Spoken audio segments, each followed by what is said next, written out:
A community in conflict over the proposed resettlement of Syrian refugees to their city, and Kentucky's drug enforcers celebrate small victories in the war on drugs. Up next on Outlook, we're going to take a closer look at the vetting process for bringing refugees to the U.S. And later in the half hour, a status report on Kentucky's war on drugs. Outlook is next.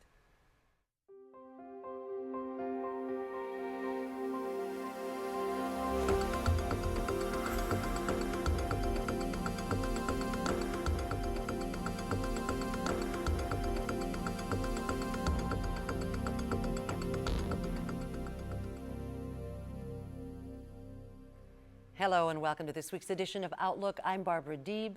We're glad you joined us. A controversial heroin antidote for Kentucky high schoolers is just one of the many issues facing Kentuckians, but they did see some results in the 2016 session of the General Assembly. That's on the war on drugs. But first, we go to the subject of refugees. Representatives of the International Center of Kentucky and several community partners met last week, and despite some intense discussion, they agreed to resettle a group of 440 refugees, among them 40 Syrian refugees, this fall. Some in attendance expressed concern and fear and a general lack of understanding on how the vetting of refugees, how that process works. Well, since then, some who attended the meeting in support of the refugee settlement have received harassment calls, digital taunts, and even death threats. Now, at that meeting, the executive director of the International Center of Kentucky acknowledged the fear that some people have and admitted to a general lack of understanding among the masses about how that process works. Albert Mbanfu joins us in the studio now to help try to explain the screening process for refugees to the International Center of Kentucky. And before we get started, thank you for being here. Thank you, Barbara. We want to point out, this is a little bit of a disclaimer. You know, we do want to point out that we don't plan to use this segment to debate the pros and cons of bringing refugees to Bowling Green, but rather as a means of helping to better understand the formerly veiled process of bringing refugees to the U.S. and how that's changed in the past several years. Now, we also do need to point out, Albert, that you came to Bowling Green as executive director of the International Center in 2013. Correct. And there's a reason we're saying that. But before we get started, let's talk about, just in general terms, do you believe that indeed there is a lack of understanding on the process? I believe there's a lack of understanding of the process, Barbara, because if you know what goes into the process like I do, then you'll be more comfortable with seeing refugees around your community. And I know that if I'm convinced, because I know if I tell other people about the process, some of them will be convinced, because everything being equal, not everybody will be convinced if they hold opinions. Well, if they hold opinions or just don't really understand. Now, before we get into the actual process, we do need to put this into context. In 2011, a pair of Iraqi refugees who turned out to be working for al-Qaeda were unknowingly resettled to the United States, to Bowling Green, through the International Center, through the refugee program. They were later arrested on charges of aiding terrorist activities and have since gone to trial. Now, that investigation led to a 6-month suspension of the refugee program back then. The Immigration Service now says it has tightened security since then. So that was in 2011. You came to head the center in 2013. I put that into context because you can see why a lot of people in the Bowling Green and Kentucky area have concerns. Absolutely. And I know that they have concerns, and their concerns are legitimate. But I'm here to tell them that the federal government has a process in place, and that process is working. Can the federal government guarantee us 100%? There is no guarantees 100% in life. But is the process working? Yes. And let's backtrack a little bit, because before the 6-month suspension, before they found those terrorists in Bowling Green, it was indeed a very lacking system, if you will, a flawed system. Back at that time, you would simply have to check a box on a sheet, if you were a refugee, to say, have you been involved in any terrorist activities? So they would leave it up to the individual whether or not they would tell the truth. That was then. What are we looking at now? So as the executive director of the International Center, as you prepare, and we should point out, in the fall, 440 refugees will be coming, and not all not all of Syrian descent. No, not all of Syrian descent. Only 40 will be from Syria. Syria. Yeah, and of these 40, following the refugee resettlement experience, 55 to 60% of this number will be minors, meaning children of between 0 and 17 years old. So you are looking at probably a total of at most 14 adults. 14 adults. Yeah. But we're hearing so many more stories about how ISIS and Al Qaeda are training young people. So that sets off alarms too. True, yeah. They are training young people, it's true. But as of now, we don't have any direct connection between any young Syrian with terrorism or any Syrian refugee connected to terrorism yet. I know that people said that Syrian refugees were involved in the terrorist attack in Paris. It has not been proven, and as of now, there's no connection to that. So there may be training, but we don't have any palpable evidence that that's what's going on within the refugee community in Syria. So let's talk about the new process, okay? You got here in 2013, so as you bring in refugees, how does it work here in Bowling Green? Do you bring in refugees whenever you can, or there's got to be a process? There's a process. That's why if I could bring in refugees whenever I want, maybe I'll pace out the 400 refugees that are coming into Bowling Green. But we don't have any direct control here in Bowling Green because there's a process that the refugees have to go through. And the process starts at the federal level. It starts, in fact, even before the federal government begins the process, it starts with the United Nations High Commission for Refugees. They are the first people who get in touch with these refugees when they flee their country into a neighboring country. And they register these refugees just as they are fleeing, and they give them numbers. And the U.S. government works through the United Nations High Commission for Refugees, which initially has already collected enough data about these people. And if just looking at psychology, if you are somebody who is fleeing persecution and you see somebody who can rescue you on the other side of it, you are always willing to give whatever information you want to give, and you just want to go. So the United Nations High Commission for Refugees has good information about these refugees that they've already documented. A way to track this documentation. Yes, because they are right there in the field. And when the U.S. government says they want to resettle Syrians, they don't just go in and pick Syrians in refugee camps. Many of these Syrians have registered with the United Nations High Commission for Refugees, and the U.S. government gets all of this information that this agency has collected, and it starts working on that. And when they do that, the refugees will have to fill out documents, and they are questioned. And they are checked against databases that have already been established here in the United States and abroad. And they kind of bring in experts who interview these people and collect information from them. One thing I want to say is this. There are 14 steps. 14 steps? 14 steps that refugees go through before they come into the United States. And in the case of Syrians, the federal government has actually added one layer of security check for Syrians only. And that additional screening. Yeah, that accounts for why we may have a refugee scheduled to arrive, say, tomorrow, and today we receive a memo saying departure has been canceled. Gotcha, gotcha. And in most cases, they will tell us why. And in certain cases, they don't tell us. And when they don't tell us, we kind of understand where they are coming from. So there are so many layers that these refugees go through.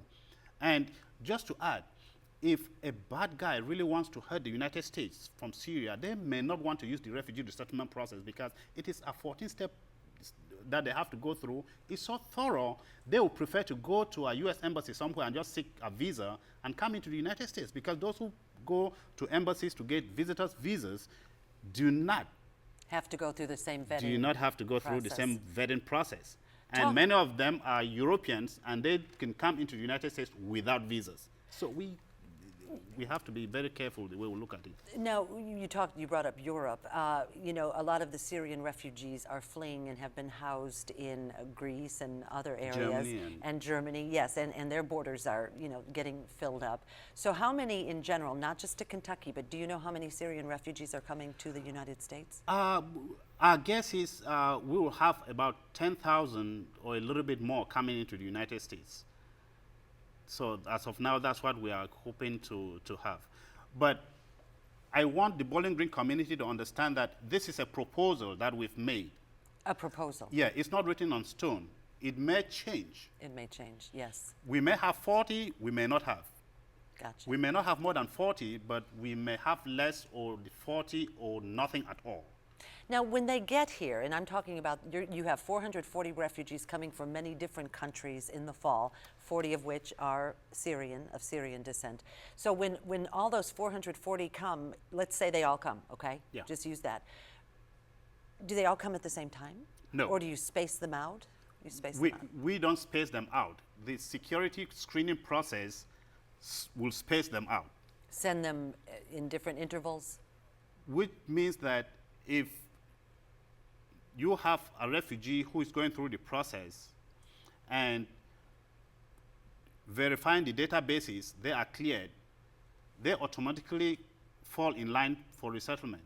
But in a complicated case, they will have to go through everything to make sure that they dot the I's and cross the T's. You see, in a case like that, there will be a delay. So there will be moments when you find many refugees come in, and moments when they will be trickling in, and moments when you don't even have them. I see. So that's where the security issue comes in. It depends on the screening, what they've discovered, what they are trying to cross-check, what they want to make sure that they have before they let them come in. So some may come in, it may slow down, it may halt. So Right, it's a layering process. Yeah. Now, you work in conjunction. It's just not the International Center alone. You work in conjunction with a lot of different other partnerships, organizations, community organizations, and churches, religious groups as well? Yeah, so many churches. In fact, I've received very many calls from individuals and organizations willing to help. In the resettlement process In the of these resettlement refugees. process. And I really thank them for doing that, because America has never been a country of fear. And the terrorists want to make us think that they can intimidate us. And by standing up for what America is and what America is all about, I think it is a good thing, and it shames the terrorists. So yes, we have many community partners that are working with us, that want to work with us, and we are ready to partner with them as well. Now, funding for the center and then to help relocate or resettle the refugees, is that federal funding? Yes. In fact, more than 90% of our funding comes from the federal government. And the rest is donations and contributions from individuals, organizations, and grant proposals that we submit to other organizations to assist refugees. So it is not money that we get from the state. In fact, much of our funding comes from the federal government. From the federal government. And as we point out, the issue of resettling 440 refugees this fall in Bowling Green, 40 of whom are of Syrian descent. Again, you said it is a very fluid situation. It's it's not in stone, as you put it just a moment ago. So that could change. And does the state of Kentucky have any input as to whether or not we allow refugees coming into the state? Well, refugees who come into the United States are legal, and they can go wherever they want to go. I see. So even if the state of Kentucky had a say in it, if a refugee comes in Tennessee, Nashville, they can the following day move up to Bowling Green and live here. There's nothing the community in Bowling Green will do, because they are legal and they are free to go wherever they want to go. And if anybody wants to stop them, you know, of course, we are a nation of laws. The lawyers will jump in to stop you, that you cannot stop. There you go. Albert Mbamfu is the director of the International Center of Kentucky, and we've been discussing the issue, a bit of a heated issue here in Bowling Green, about bringing refugees into the city to resettle them this fall, 40 of whom will be of Syrian descent. Now, we mentioned that one of the other guests who was going to join us didn't feel comfortable because there have been threats. She's received a lot of threats. Now, have you received any threats? Well, I've not received threats. Maybe they will still come now that I'm doing this interview. But I don't see any place for that, because we have Syrians already resettled in Louisville. We may have Syrians here. We don't know. And if you see a Syrian on the street, you may never know if that individual doesn't tell you that he's from Syria. Lexington in Kentucky has been resettling Syrians. So there are already Syrians in the state of Kentucky. And I think it's that lack of education and information, which I intend to do. Next month, we're planning to have a town hall meeting where we'll invite the population to come in and listen and ask questions about Syrian refugees and Syrian resettlement. And we just want the community to understand that we take their concerns seriously.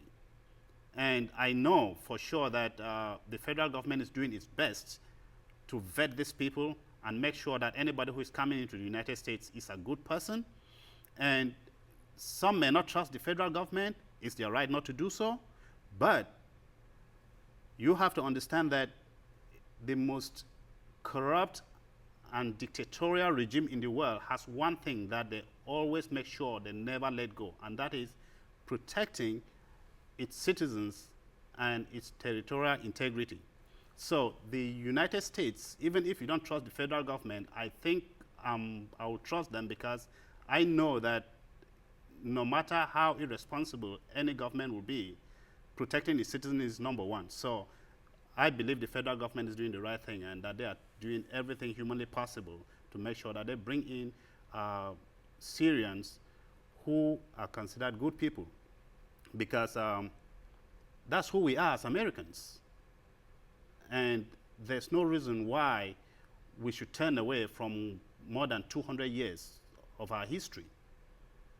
And that is just the right thing to do. And I hope the community will understand that it is the right thing to do, and that Southern hospitality still reigns in Bowling Green. Southern hospitality still reigns. That town hall meeting, you'll get it out in the news media as to when that will happen? Absolutely, absolutely. Okay, that'll be in the month of May. Yeah. And I want to thank you so much, and I hope you don't have any threats against you as a result of this interview. Well, I hope I don't have the threats, but I encourage anybody who have any doubts to call our office, and we'll explain the process to them. And I'm ready to hand out flyers that shows the 14 steps that refugees go through before they come into the United States. So please, rather than send me a threatening call, just come to our office and ask whatever questions and concerns you have, and we'll try our best to explain them and to alleviate your fears. Thank you so much. It's a pleasure, Barbara. We've been talking with the Executive Director of the International Center of Kentucky, Albert Mbanfu. And when we return, the war on drugs in the state of Kentucky. We'll get an update after this. Outlook continues. I'm Barbara Deeb. Well, those fighting the drug war in the trenches of Kentucky report some success with the recently completed 2016 session of the Kentucky General Assembly, but they admit that there's no letting up. Welcome back to the program, if you will. Two regulars here. Tommy Loving, the Executive Director of the Warren County Drug Task Force. Thank you for being here. In addition, Van Ingram joins us. He's with the Kentucky Office of Drug Control Policy. So before we get started, we have to share the story. We were talking before we started to roll about the fact, we call it a war on drugs. We don't. We never have. You never have. But what did someone tell you recently? One of our detectives was speaking at a group, and I thought, gosh, no one's put it better than this when he was asked the question about a war on drugs. And he said, you know, it's really not a war. If it were a war, we'd be doing drone attacks in Mexico. We'd be burning the fields of poppy in Afghanistan and other countries, but we're not. We're not doing a great job of cutting it off at the border. So at best, it's a police action. But it's a police action at that, and it continues. The recently completed session of the Kentucky General Assembly is now history. You went in there ready to really get some things passed. How do you feel the session went? We think we had a productive session. We passed a bill called House Bill 4, sponsored by Representative Rocky Adkins, and Senator Westerfield, chairman of the Senate Judiciary Committee, was also a major contributor to that bill. We've seen a trend in Kentucky of very dangerous synthetic drugs showing up in rural communities, and there's really no rhyme or reason to it. An isolated community in northeast Kentucky, an isolated community in southwestern Kentucky, here and there. And when they show up, they're generally being shipped in from overseas. They may be coming in quantities of pounds or more. And under our current law, that was still a misdemeanor crime to traffic in those drugs, even at that amount. Now, we saw some devastating results of these drugs. People with violent outbursts, people with extreme paranoia, taking their clothes off and running down the street, lunging at demons that weren't there, you know, just horrible hallucinations.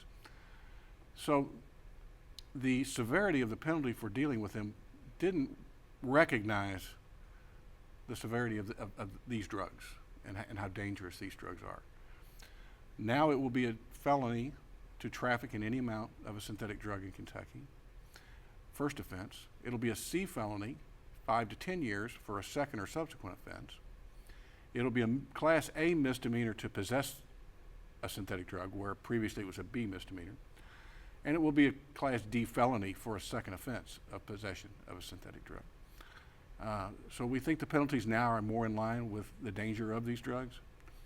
Our Kentucky State Police Laboratory, one of our supervisors there, said that synthetic cannabinoids, that would be synthetic marijuana, are 200 times more potent. What they're seeing in the lab is 200 times more potent than marijuana you would buy off the street. 200 times more potent than marijuana off the street? Not every case, but they've seen Some of the synthetic that's out some there. of the synthetics that are that strong. That is going to produce psychosis, that's going to produce hallucinations. And it's just too dangerous for us not to start taking it more seriously. Well, so that was one of the victories, that you can do the victory dance after the Kentucky General Assembly. I looked at the interview that we did last time you were here, which was about a year ago, and you were talking about the drug of choice. You know, you just referenced synthetic drugs, and at that point you said, well, it depends what region of the state you're in as to what the drug of choice is. Is that still the case? That's still correct. You know, the oddity, Louisville, Lexington, Northern Kentucky, and Van can address this probably better than I can, but they're still inundated with heroin issues, overdoses. Their overdose deaths are off the charts. Here in the Bowling Green, general Bowling Green region, the biggest shift we've seen is from the Bemis and Butthead, if you will, meth labs, to crystal meth that's coming from Mexico. Oh, so rather than making it here and having a meth lab, they're actually getting crystal meth brought in It's from coming Mexico. in the traditional smuggling routes, and since we've been here last, we've intercepted crystal meth by the pounds, which is probably more pure, more potent, and we've actually seen a few overdose deaths, you know, As a from the result. result of that. Certainly not to the extent of heroin, but that's a big shift. Now, if there's any good side to that, you know, a few years ago we were running 80, 90 meth labs just in Warren County alone. These so-called Beavis and Butthead meth labs For the that you most referenced? part, yes. Okay. Yeah, for the most So not part. very sophisticated? No. Okay. No, certainly not.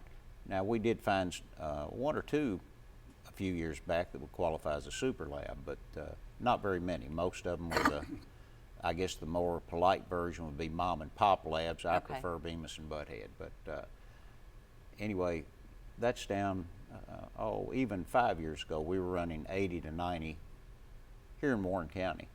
Last year we had 31. So that's a So plus. We're numbers are reducing down. the meth labs, and that's only, I believe, only because of the fact that the crystal meth is coming in here. It's more potent, it's cheaper, and it's even less dangerous for the meth traffickers to handle. This begs the question then, you know, so we've got a more sophisticated means of bringing in these drugs. Does that mean then that who's bringing these drugs in, I guess is what I want to ask, because we hear a lot, you know, in the fringes about the drug cartels. And to think that a drug cartel could be operating in the state of Kentucky, you know, some might look the other way and say that's not possible.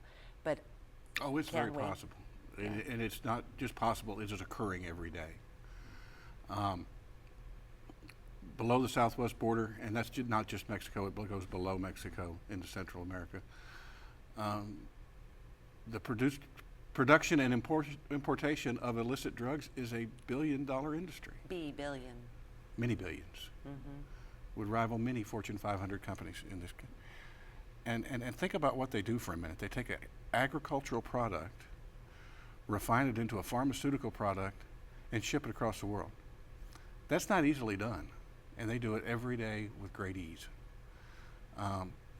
So yes, we have cartel presences in many, many Kentucky communities. We have many Kentuckians who have connections with cartels and travel to other parts of the country to obtain drugs that they bring back. But make no mistake, this is a trade situation. These are brought into the country. It is like a many of trade. these substances are brought into the country. We have done a better job and are doing a better job, especially in this state, with pharmaceutical opioids. But we're seeing situations where people are taking chemicals, buying them from China, producing, making pills out of them in Mexico that look like pills that you could find at a pharmaceutical company here. And they're fentanyl, they're heroin, they're all kinds of illicit substances and being sold to addicts as, oh, here's a Percocet, oh, here's an OxyContin. Disguised as, Yes. yes, something else. Before we get away with our time here, I do want to talk about the situation as it relates to heroin. We talked about it is an issue in the state of Kentucky. Now there is something called Narcan that is being made available to Kentucky students, and this is a nasal spray that's an antidote to a heroin overdose? Yes. Last week we announced that the state of Kentucky, working with a company called Adapt Pharma, they have an FDA-approved product that will deliver Narcan. Narcan stops an opioid overdose immediately. And they produce a product that delivers that in a nasal spray. And working with a grant from the Clinton Foundation, Adapt Pharma is offering this product to all Kentucky high schools that would like it. We haven't approached any schools yet. We're in the infancy of this program, just getting it off the ground. But you know, take away the danger to our students. There are always other adults on campus for sporting events, for meetings, for other things, people that may be at risk of overdose. So Narcan, it's unfortunate, but in many of our communities, this is the defibrillators of 2016. The defibrillator, wow, that's one way to look at it. And the schools have the opportunity to say yay or nay whether they Yes. want to talk about that. We're going to have to wrap things up right here. We've been talking with Tommy Loving and Van Ingram about Kentucky's effort in the war on drugs. That's going to wrap it up for this week's edition of Outlook. I'm Barbara Deeb. We're glad you joined us.